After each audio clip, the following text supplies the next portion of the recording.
Эфирде жаңылыктардын толукталган кечки чыгарылышы, студияда кызматыңыздарда Медирбек Кеңешов. Алгач бүгүнкү чыгарылыштан кыскача.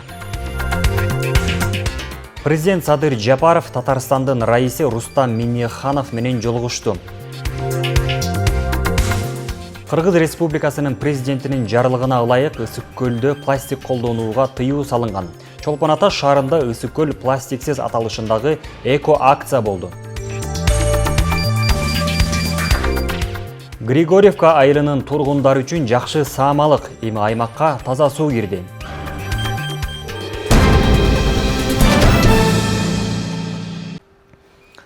Кыргыз Республикасынын президенти Садыр Жапаров бүгүн 5-июнда Чолпон Ата шаарында Ак Элбиристи жана анын экосистемаларын сактоо программасынын жетектөөчү комитетинин 9-жыйынына катышуу үчүн келген Россия Федерациясынын Татарстан Республикасынын башчысы Рустам Минниханов менен жолугушту.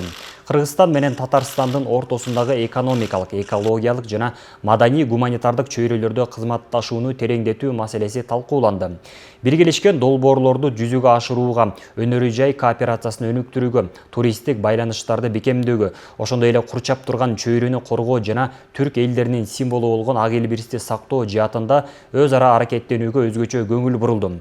Садыр Жапаров Рустам Миннихановду жылы кабыл алып, Кыргызстан менен Татарстандын кызматташтыгы Кыргыз-Орус стратегиялык өнөктөштүгүнүн духунда динамикалуу өнүгүп, чыңдалып жатканын белгиледи. Мамлекет башчысы Кыргызстан жаратылышты, курчап турган чөйрөнү коргоо, климаттын туруктуулугу жана биологиялык ар түрдүүлүктү сактоо маселелерине өзгөчө маани берерин баса белгиледи. Бул контекстте ал Татарстан менен биргелешкен экологиялык жана илимий долбоорлорду ишке ашырууга кызыктар экенин билдирди. Өз кезегинде Рустам Минниханов айтылган демилгелерди колдоорун айтып, экология, климаттын туруктуулугу жана биологиялык ар түрдүүлүктү өнүктүрүү жаатында кызматташууну мындан ары тереңдетүү зарылдыгын белгиледи. Мындан тышкары Татарстандын башчысы Кыргызстандын жарандарынын келүүсү жана иштөөсү үчүн жагымдуу шарттарды түзүүгө салым кошууга даярдыгын белгиледи. Соңунда тараптар жолугушуунун жыйынтыктары эки жактуу кызматташтыкты өнүктүрүүгө жана Кыргыз-Орус өз ара аракеттенүүсүнүн алкагында аймактар аралык байланыштарды тереңдетүүгө жаңы дем берерин баса белгилешти.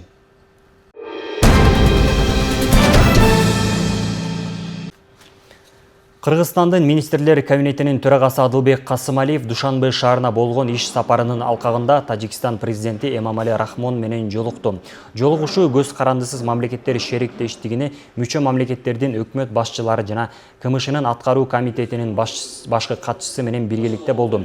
Сүйлөшүүнүн жүрүшүндө КМШга мүчө мамлекеттердин өкмөт башчыларынын кеңешинин алдыдагы чечимдери, КМШдагы интеграциялык процесстерге жаңы дем берип, жамааттык туруктуулукту бекемдеп, жарандардын бакубаттуулугун жогорулатуу үчүн кошумча мүмкүнчүлүктөрдү түзүүлөрү айтылды. Андан соң КМШга мүчө мамлекеттердин өкмөт башчылары Тажикстандын президенти Эмомали Рахмон менен биргеликте сүрөткө түшүү аземи болду.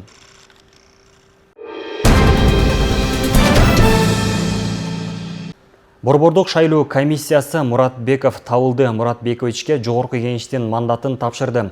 БШКдан билдиришкендей, тиешелүү чечим 5-июндагы комиссиянын жыйынында кабыл алынып, депутатка белгиленген үлгүдөгү депутаттык күбөлүк жана төш белгиси тапшырылган. Табылды Муратбеков 1994 жылдын 10 ноябрында Ысык көл облусунун Түп районунда туулган. 2020-21 жылдары президенттин Ысык көл облусундагы ыйгарым укуктуу өкүлүнүн жардамчысы. Андан соң региондорду өнүктүрүү боюнча мамлекеттик агенттиктин жетектөөчү адиси болуп иштеген. Белгилей кетсек, Муратбеков Табылды Муратбекович мурдагы депутат Султанбай Айжигитовдун ордуна келди. Алар экөө тең ыймандуу партиясынан. Эске салсак, ушул жылдын 28-мартында Борбордук шайлоо комиссиясы жогорку кеңештин депутаты Султанбай Айжигитовду депутаттык мандатынан ажыраткан.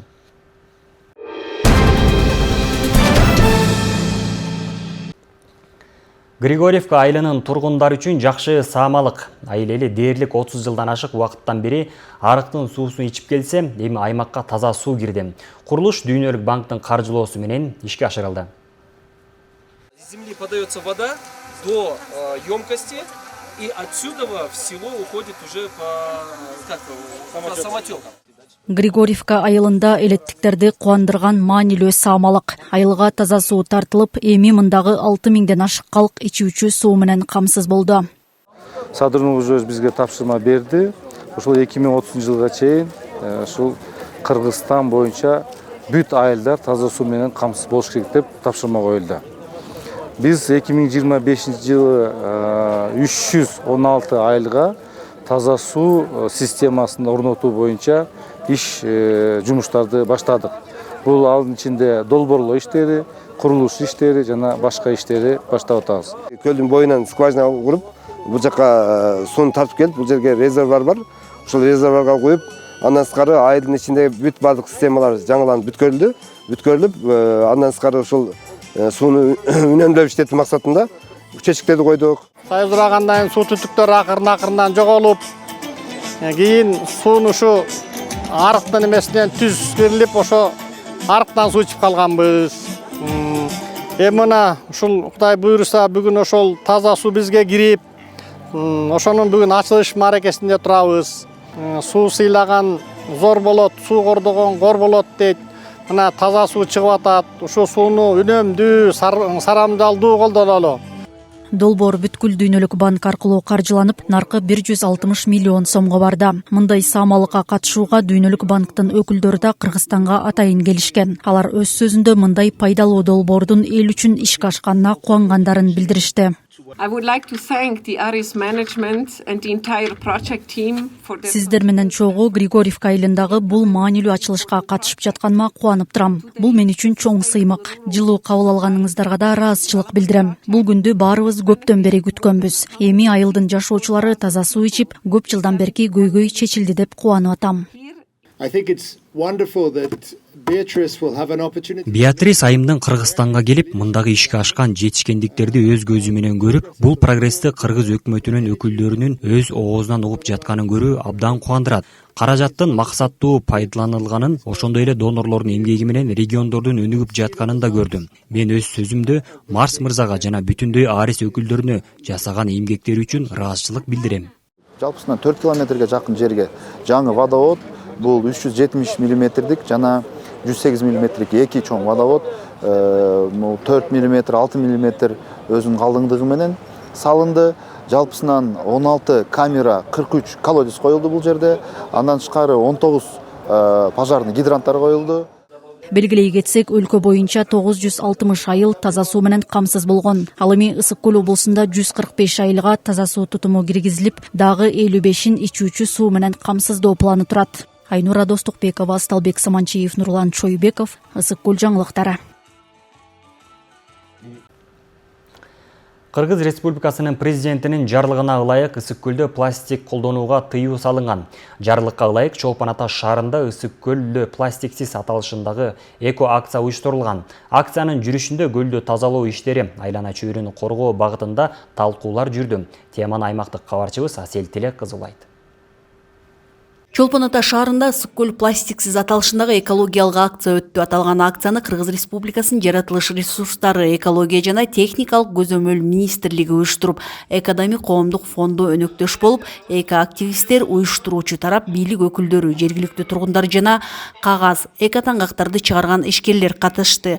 Алгач акцияга катышкан 200дөн ашуун адам айлана чөйрөнү коргоого багытталган курч көйгөйлөрдү талкуулашып, презентация көрсөтүлүп, андан соң Чолпон Ата шаарындагы ири соода түйүндөрүн кыдырып, Кыргыз Республикасынын президентинин пластикке каршы жарлыгынын негизги жоолору менен тааныштырышып, түшүндүрүү иштерин жүргүзүп, эко-таңгактарды чыгарган ишкерлер продукцияларын сунушташты. Пакеттерде ушундай компаниянын алгыла баалары арзан экен, 50 тыйын себестоимости бир 80 бу канча 80 тыйындан бу өздөрү менен сүйлөшүп аласыздар. Пластиксиз Ысык көл экологиялык акциясы. Бул урматтуу президентибиз Садыр Нуркожоевич Жапаровдун чыгарган 131-чи жарлыгынын бир кичинекей бөлүгү болуп эсептелет. Бул акцияны биз жаратылыш ресурстары, экология жана техникалык көзөмөл министрлиги жылына туристтик сезон башталаардын алдында такай өткөрүп келебиз. Түшүндүрүү коомчулукка, ошол эс алуучуларга, дүкөн иштеткен ишкерлерге, рекреациялык объекттердин ээлерине чогултуп алып, бүгүнкүдөй жылда баарлашуу акциясын өткөрөбүз. Ысык көл пластиксиз аталышындагы акциянын катышуучулары экологиялык жактан көйгөй жараткан таштанды таштоочу жайда да болушту. Кыргызстан боюнча 400дөн ашуун көзөмөлсүз таштанды таштоочу жайлар болсо, алардын 62си Ысык көл областында жайгашкан. Өкмөт тарабынан таштандыны жөнгө салуу боюнча бир катар долбоорлор да ишке кирүүдө. Бул чоң проект биз өзүбүз жасаганбыз. Анан эле заводдордон эметпей, мына кыргыздын балдарынын колунан келеткен конвейер жасап коюш маселе эмес деп 4 конвейер жасаганбыз. Мусор келип бияка түшөт, бүт пансионаттар күнүнө эле бул сезондо уже 50-60 машина келип түшөт да. Итбай, чотбай, балекеттин баары бар бияктачы. Андан биринчи конвейерге түшөт, аяктан түшкөндөн кийин бери карай ичине кирет. Анан ичине киргенден ичинен сорттошот да. Сорттогондон анан бөлөт бул пластиктер дагычы. Бул пластиктерден преске салат, аны престеп, аны сатышат. 250 штук мындай пластик 1 килограмм болот экен. Бүгүнкү күндө Ысык көл облусунун аймагында жана өзгөчө корголуучу жаратылыш аймактарында пластик буюмдарды жана полимердик пакеттерди колдонууга тыюу салынган. Кыргызстанда 23 өзгөчө корголуучу жаратылыш аймактары бар. 10 корук, 13 мамлекеттик жаратылыш паркы жана 1 биосфералык аймак бул Ысык көл болуп эсептелинет. Мындан тышкары өлкөдө калдыктарды башкаруунун заманбап реформасы киргизилүүдө. Бул өндүрүүчүлөрдүн кеңейтилген жоопкерчилиги. Бул принцип жашыл экономика үчүн негиз болуп саналат. Ага ылайык өндүрүүчүлөр жана импорттоочулар зыяндуу продукция үчүн кайра иштетүү төлөмүн төлөөгө милдеттүү. Түшкөн каражаттар калдыктарды кайра иштетүүгө, кайра өндүрүшкө жана экологиялык ишкердикти өнүктүрүүгө жумшалат. Ысык көл пластиксиз акциясы көл жээгин тазалоо жана көлдүн түбүн суу алдындагы тазалоо менен жыйынтыкталды. Асель Тилек кызы, Айбек Жумашев, Ысык көл жаңылыктары үчүн Чолпон Ата шаарынан. Кыргызстандын айыл чарбасында 3-2 долбоорунун негизинде Ак Суу районунда кулпунай, карагат, сарымсак тандалып алынган. Районго көбөйтүп, дыйкан фермерлерге пайдасын тийгизүүнүн үстүндө кызуу иштер жүрүүдө. Керезбек Исаев 1 жылдан бери кулпунай жана карагаттын түрүн себүү менен алек болуп, алардын түшүмүн көбөйтүү жолунда талыкпаган аракеттерди жасап келет. Ак Суу райондук агрардык өнүктүрүү башкармалыгы тарабынан берилген кайрак жерди жашылдандырып, бүгүнкү күндө кулпунайлар өз жемишин берип баштады. Быйыл кулпунайдын килограммын 280 сомдон 200 тонна сатканга жетишти. Бул жерди негизи өкмөттүн жери, ФПСтин жери деп коет. Ушул жер эч ким иштетпей тургандан биз алып, кооператив Нурелина биздики. Ушул жерден биринчи 10 гектар жерди алганбыз. Ошо 10 гектар жерди коруп, свет киргизип, бүрүтүп, суу чыгарып, карагат отургузуп, клубника кылып өздөштүрүп атабыз. Эми каражат көп кетет, эми биз пока каражатыбыз кайтарыла элек, үмүт бар, алдыда буюрса. Эми жаңыдан эле өсүп атат. Мына быйыл өзүңүздөр көргөндөй жаңы байлап атат быйылкы урожайлар. Кыргызстандын айыл чарбасында 3-2 долбоорунун негизинде Ак Суу районунда кулпунай, карагат, сарымсак тандалып алынган. Районго көбөйтүп, дыйкан фермерлерге пайдасын тийгизүүнүн үстүндө иштер жүрүүдө. Анда атайын адистер келип, тандалып алынган өсүмдүктөрдүн жер кыртышынан үлгү алып, лабораториялык анализден өткөрүшөт. Алар өсүмдүктөрдүн ооруп калбоосун камсыз кылуу жана ар кандай курт-кумурскалардан коргоо үчүн зарыл шарттарды түзүүдө. Муну өсүмдүктөрдү химиялаштыруу, коргоо жана карантин департаменти менен райондук агрардык өнүктүрүү башкармалыгынын тыгыз кызматташтыгы ишти жигердүү жүргүзүүгө өбөлгө түзүүдө. Айыл чарба министрлиги тарабынан ушул бардык областтарда Кыргызстан боюнча ушул дыйкандарга жардам берүү, дыйкандарга ушу кошумча маалыматтарды берүү боюнча түзүлгөн. Бүгүнкү күндө 3-2 долбоорун 4 3-5-3 кылып дагы улантуудабыз. Дыйкандарга эффект берип атат. Долбоорлор кеңеш берүүсү, андан сырткары ушул дыйкандардын түшүнбөгөн нерселерин биздин кесипкөй агрономдор келип түшүндүрүү иштерин жүргүзүүдө да. Нурелина кооперативный мынакей 2 гектар клубникасы бар. 2 гектар клубникага биз 20 апрелде келип монда феромон лавушкалардан койгонбуз, 3 штук койгонбуз. Бүгүнкү күндө ошо феромон лавушкаларды карап, текшерип, кандай зыянкечтер түшкөндүгүн 5 күн сайын келип журналга каттап турдук. Мына бүгүнкү күндө алып, муну лабораторияга өткөрөбүз. Лаборатория өзүнүн жыйынтыгын чыгарат. Жыйынтыгын чыгарганда кандай зыянкечтер буга зыян келтирип аткандыгы эгерде аныкталса, биз кооперативдин жетекчисине келип кандай иш чараларды колдонуш керек экендиги тууралуу айтып түшүндүрөбүз. Кулпунайлар өз жемишин былтыркы жылы эле берип баштаган. Карагаттын түшүмүн жыйноо үчүн дагы 1-2 жыл талап кылынат экен. Бирок адистердин пикиринде бул үчүн талыкпаган аракеттер жана туура стратегиялар гана керектешет. Мындай фермерлерге мамлекет тарабынан колдоо көрсөтүлүп, айыл чарбаны өнүктүрүү менен дыйкандарды көбөйтүү азыркы учурда өзөктүү маселе. Ак Суу районундагы мындай аракеттер айыл чарба тармагындагы жаңы мүмкүнчүлүктөрдү ачууга жана дыйкандарды колдоого багытталган. Талгат Токтомушев, Айбек Турдакунов, Ысыкөл жаңылыктары. Тоң районунда мамлекеттик кызматкер Манас окуйт долбоору старт алды. Райондук китепканага жергиликтүү мекеме ишканалардын кызматкерлери кезеги менен балдарга Манас китебин окуп беришүүдө. Манас эпосун жайылтуу, мамлекеттик тилге жана салттуу баалуулуктарга көңүл буруу, ошондой эле мамлекеттик жана муниципалдык кызматкерлердин сүйлөө маданиятынын сабаттуулугун жогорулатууга иштелип чыккан долбоор облустун бардык аймактарында жүргүзүлүп жатат. Атам кары, өзүм кыз, атамдын көрүү дүнүйө, айланбарбы душманга. Тоң райондук билим берүү бөлүмүнүн адиси Элмира Абдраманова Манасчы Мамбет Чокморовдун вариантында жазылган Семетей эпосын окуп жатат. Мамлекеттик кызматкер буга дейин өзү Манас эпосын толук окуп бүтүптүр. Аймакта мамлекеттик кызматкер Манас окуйт долбоору старт алганы. Эми райондогу китепканага атайлап келип, мында балдарга окуп берүүдө. Манас кыргыз элинин туу чокусу болгондуктан ар бир жаран ушул Манас жөнүндө билиши керек деп ойлойм. Ошондуктан жайылтуу максатында Манасты окуп берип жатабыз. Манас деген бул өзү кыргыз дүйнөсүндө кыргыздын руху туу чокусу, ар бир кыргыз баласы кичинекейден баштап баарыбыз тең Манасты окушубуз керек, үйрөнүшүбүз керек. Манас чоң океанда ошол жерде тарбиялык канча нерселер жатат. Ошондуктан мен баардыгыңыздарга айтар элем, баарыңыздарды чакырат элем. Ушу Манасты өзүбүз эле окубастан ушу өсүп келаткан жаш муунга дагы окуп берип, ошолорду үндөп, Манас бул биздин негизги ала турган руханий байлыгыбыз, ошо Манастан алабыз баарын. Ошондуктан баарыңыздарды мен Манас окууга чакырам. Айыпка кармап бергидей, айлыңа чабуул салдымбы, малыңды тийип алдымбы? Мамлекеттик жана муниципалдык кызматкерлердин сүйлөө маданиятынын сабаттуулугун жогорулатуу максатында иштелип чыккан долбоор Манас эпосын жайылтып, мамлекеттик тилге жана салттуу баалуулуктарга көңүл бурууда 2024-жылы демилгеленип, азыркы тапта мамлекеттик тил жана тил саясаты боюнча улуттук комиссия тарабынан уюштурулуп жатат. Манас окуйт долбоору бул ушундай жакшы долбоор болуп, ушундай самалыктар жаралып атканына мен абдан кубанычтамын, жана ушуга катышып турганга кубанычтамын. Анда мен бүгүн Мамбет Чокморовдун вариантында Гүлчөрө менен Бакайдын кеңеш курушу жана Коңурбайдын өлүшү жөнүндө окуп бермекчимин. Ай кожо Бакай, Гүлчөрө ат чалдырып чалган жер, какандын каны ширман жо, канкордун уулу Дардаңдын шайым бет менен буурулат, экөөнөн бирдей айрылып, как талаада кайгырып, Семетей ыйлап калган жер.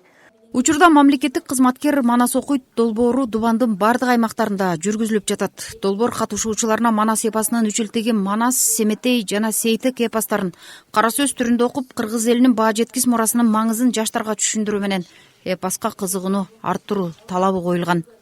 Улуу Залкар Манасчы аталарыбыздын варианттары боюнча жазылып алынган китептерден 3 мүнөттөн 5 мүнөткө чейинки чыгармаларын окуп, өздөрүнүн Манас эпосуна болгон көркөмдүк окуу чеберчилигин көрсөтүп жатышат.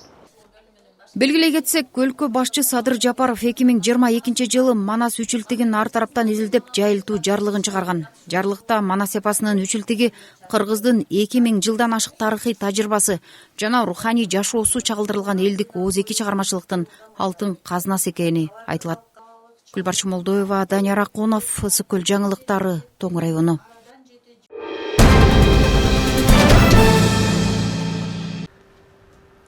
Кыргызстанда быйыл Курман айт майрамы 6-июнда жума күнү белгиленет. Бул тууралуу Кыргызстандын мусулмандар дин башкармалыгынан билдиришти. Өлкө аймагында бул майрам эс алуу күнү болуп эсептелинет. Муфтияттын маалыматына караганда бүгүн бейшемби күнү Арапа күнү. Кыргызстанда быйыл Курман айт 6-июнда белгиленет. Майрамга бир күн калганда Арапа же четтик күнү болот. Курманайт мусулмандардын эң чоң майрамдарынын бири. Бул майрам орозо бүткөндөн кийин 70-күнгө туш келет. Курманайт орозо айттан кийинки мусулмандардын негизги майрамы. Айт деген сөз араб тилиндеги иит деген сөздөн алынып, кыргыз тилинде майрам деген маанини билдиргени менен сөзмө-сөз которгондо кайталануу, кайта келүү деген маанилерди да туюндурат. Айт майрамы жыл сайын кайра-кайра келе тургандыгы үчүн ушинтип аталып калган. Орозо айт намазы менен Курбан айт намазынын бир аз айырмачылыгы бар. Айырмачылык дегеним, албетте орозодо болсо 30 күн орозо кармап, анан башка жайраак намаз окуп, орозого намазга келатканда дагы бир нерсе жеп алып келиш, бул сүннөт да. Ал эми Курбан айтта болсо тескеринче да, тескеринче баягы үйдөн ачка чыгып, эчки жебестен, анан бул жерде намаз окуп, жана Куранда айтылгандай, фасалли Роббика ванхар, Алла үчүн намаз оку, анан курбанчылык чал деген аятка таянсак, биринчи намаз окуп туруп, анан курбанчылык чалып, курбанчылыктын этинен жесе мында да сооп бар да.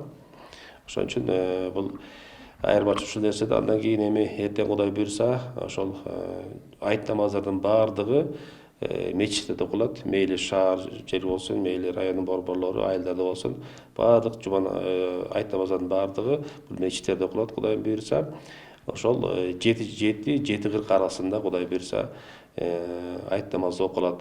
Ал эми ошол келе турган адамдар болсо, ошол саат 7-де эртерээк келип, ошол 7:30-7:40 чейин мечиттерде шарият айтылып, жана ошол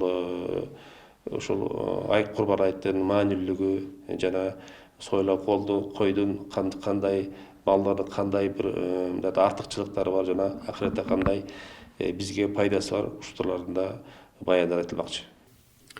Бардык момун мусулмандар үчүн эң ыйык күндөрдүн бири болуп эсептелген Курман айт майрамы боорукерликтин, ыймандуулуктун нак үлгүсү. Анткени мында курмандык чалынып, колунда барлар малдын этин муктаждарга берип, мусулмандардын ортосундагы урмат-сый жана бир туугандык сезимдерин күчөтөт.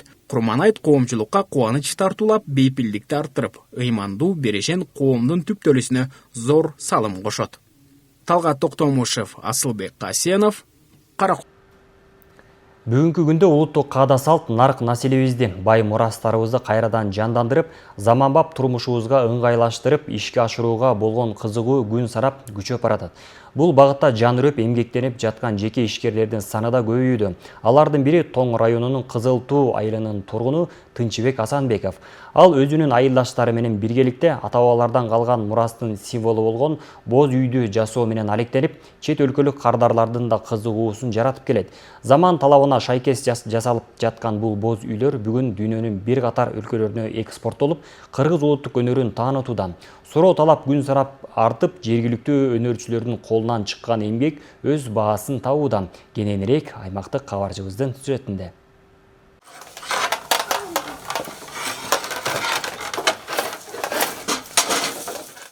Тоң районунун Кызыл Туу айылында кыргыз элинин улуттук мурасы болгон боз үй жасоо өнөрү сакталган. Бул жердин элинин басымдуу бөлүгү боз үй жасоо менен алектенишет.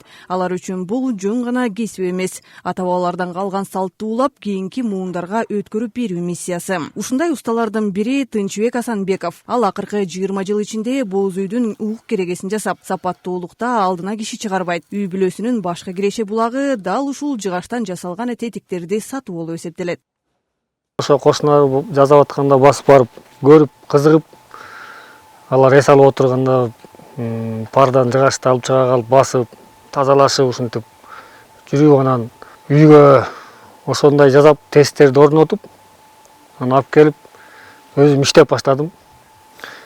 Биринчи боз үйүмдүн жыгачты ушул талды ар кайсы жерден чогултуп, эшек араба менен ташып келип, аарчып, анан ошо биринчи боз үйүмдү жасадым да. Ошол биринчи боз үйүмдү жасаганда, ошол убакта мындан 20 жыл мурун 7,5 миң сомго саткам да. Ошол боз үйдүн жыгачын. 85 баш 6 канаттуу боз үй болчу.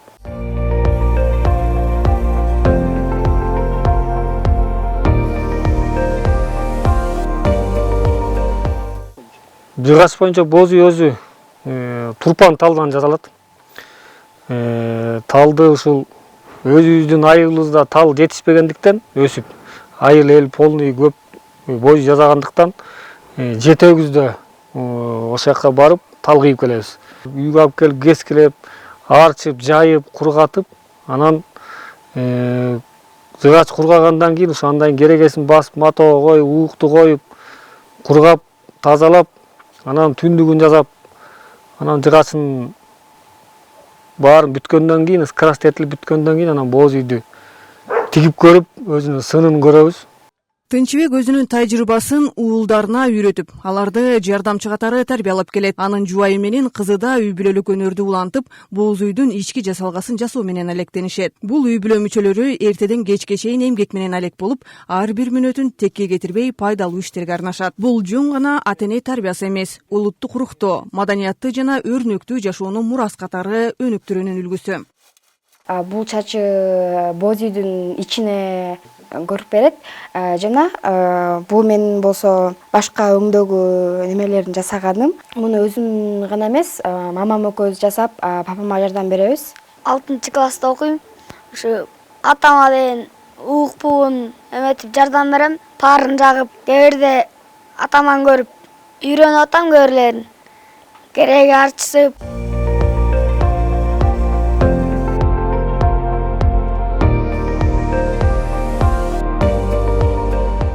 Диаметри 16 метрлик боз үй жасадык биринчи. Чоң Турцияга алып барып, ошака тигип келдик. Андан кийин Казакстанды кыдырып, ошака боз үйлөрдүн тиктейик барып, Россияга бардык, Монголияга чейин барып, анан ушул Арабияга барып, 60 боз үй алып бардык, комплекти боз үйдөн. Биздин кызыл айлы общий 90% боз үй менен эмгектенебиз. Бизде чет жака кетип иштеген киши аз, эл бүт боз үй менен эмгектенебиз. Бир боз үй ушу бир эле кишинин колунан чыга бербейт. Бирөө чийин согот, бирөө өрмөгүн согот, бирөө кийизин тигет, бирөө жабык башын жөрмөйт, бирөө жыгачын жасайт дейт. Ушул сыяктуу эшигин жасайт, анан ушул чогулуп отуруп, анан бир боз үй чыгат да. Тынчыбек Асанбеков жеке ишкер катары улуттук кол өнөрчүлүктү өнүктүрүү менен катар салттуу жашоо образында даңазалап келет. Мындай аракет маданиятты сактоо багытындагы маанилүү каадам катары бааланууга тийиш. Жөнөкөй айыл тургуну болуп туруп, дүйнөлүк рынокко улуттук өнөрдү алып чыгуу. Бул колдоого арзырлык демилге. Бул үй бүлөнүн тынымсыз эмгеги жана урпактарга болгон жоопкерчиликтүү мамилеси үлгүлүү иштин жаркын мисалы болуп эсептелет. Алтынай Рыспай кызы, Данияр Акунов, Мадина Бакирова, Ысык көлү жаңылыктары үчүн Тоң районунан. Облуста устачылыкты колго алып, жыгачтан ар кандай буюмдарды жасоо менен алектенген ишкерлерибиз да күн санап көбөйүп жатат. Алардын катарында Түп айылынын тургуну Асан мырза да бар. Ал 10 жылдан бери бул чакан устакананы иштетип, буйрутмалардын түрүн кабыл алып келет. Сөз кабарчыбыздын материалында. Устачылыкка кызыккан Асан мырза негизинен жыгачтан эмне буюм болсо дагы бардыгын жасай берем дейт. Эмгектерин эңириде сапатына көңүл бурат экен. Андыктан мындай буюмга суроо талап жогору болот. Ишкананын арты менен 4 адам жумуш менен камсыз болгон. Уста болобуз деп туруп ойлогон эмеспиз мындай, бирок ушундай шартка байланыштуу кайсыл жерде жумуш болсо ошентип иштейт экенбиз да. Бул өзү илим экен да, бул өзү изденип бүтпөйт экенсиң. Улам жылдан жылга жаңы технологиялар менен эмгек кылса дагы акыбети кайтат. Ошол ак эмгек кылабыз. Мини парилка. Бийиктиги 2,5 метр, 2,20. Узуну 3 метрлик. Бул парилка болот жөн эле. Ичинде меши, анан бул жерде дагы бир чечинген жай коюлат. Акыркы убакта аймакка туризм тармагы өнүгүп жаткандыктан глемпинг тес алуу жайларын, ошондой эле мончолорду жасоону да өздөштүрүп жатыптыр. Буга башка аймактардан да кызыккандар көп дейт. Туризм тармагына ушуларга суроо талап көп болуп атат. Муну кытайлар темирден жасап бизге алып келип атышат. Биз ошонун аналогу деп жыгачтан иштеп чыктык. Мунун ичинде санузел, туалет, спальнясы баары болот. Анан үстүнөн дагы бир экинчи этаж кылып, санузелдин үстүнө детский кроваттарды коюп койсок болот. Ошондо бул толук камдуу үй бүлөлүк эс алууга багытталган да. Диаметри 6 метр азыр мунуку. Бирок муну 12 метрге чейин кылып жасасак болот. Мисалы азыр труднодоступный тоолордо ушундай жерлерге алып чыгып койгонго ыңгайлуу да бул өзү. Ак эмгек менен ийгиликке жетүүгө болорун айткан каармандын алдыда устакананы кеңейтип, жыгач буюмдарын башка да түрлөрүн жасап чыгарсам деген максаты бар. Жазгүл Сатаева, Нурлан Чойбеков, Ысык көл жаңылыктары. Өзгөчө Кырдаалдар министрлиги аба ырайына байланыштуу шашылыш билдирүү таратты. Кыргыз гидромет кызматынын билдирүүсүнө ылайык 7 июндан 8 июнга чейин абанын температурасынын жогорулашына жана көтөрүп жаткан нөшөрлүү жаан чачынга байланыштуу республиканын тоолуу жана тоо этектериндеги райондорунда сел жүрүшү мүмкүн. Дарыяларда суунун деңгээли көтөрүлүшү күтүлөт. Урматтуу жарандар, бул күнү тоолуу аймактарда жаратылышта эс алуудан баш тартып, дарыя жээктеринен алыс болуңуздар деп айтылат маалыматта.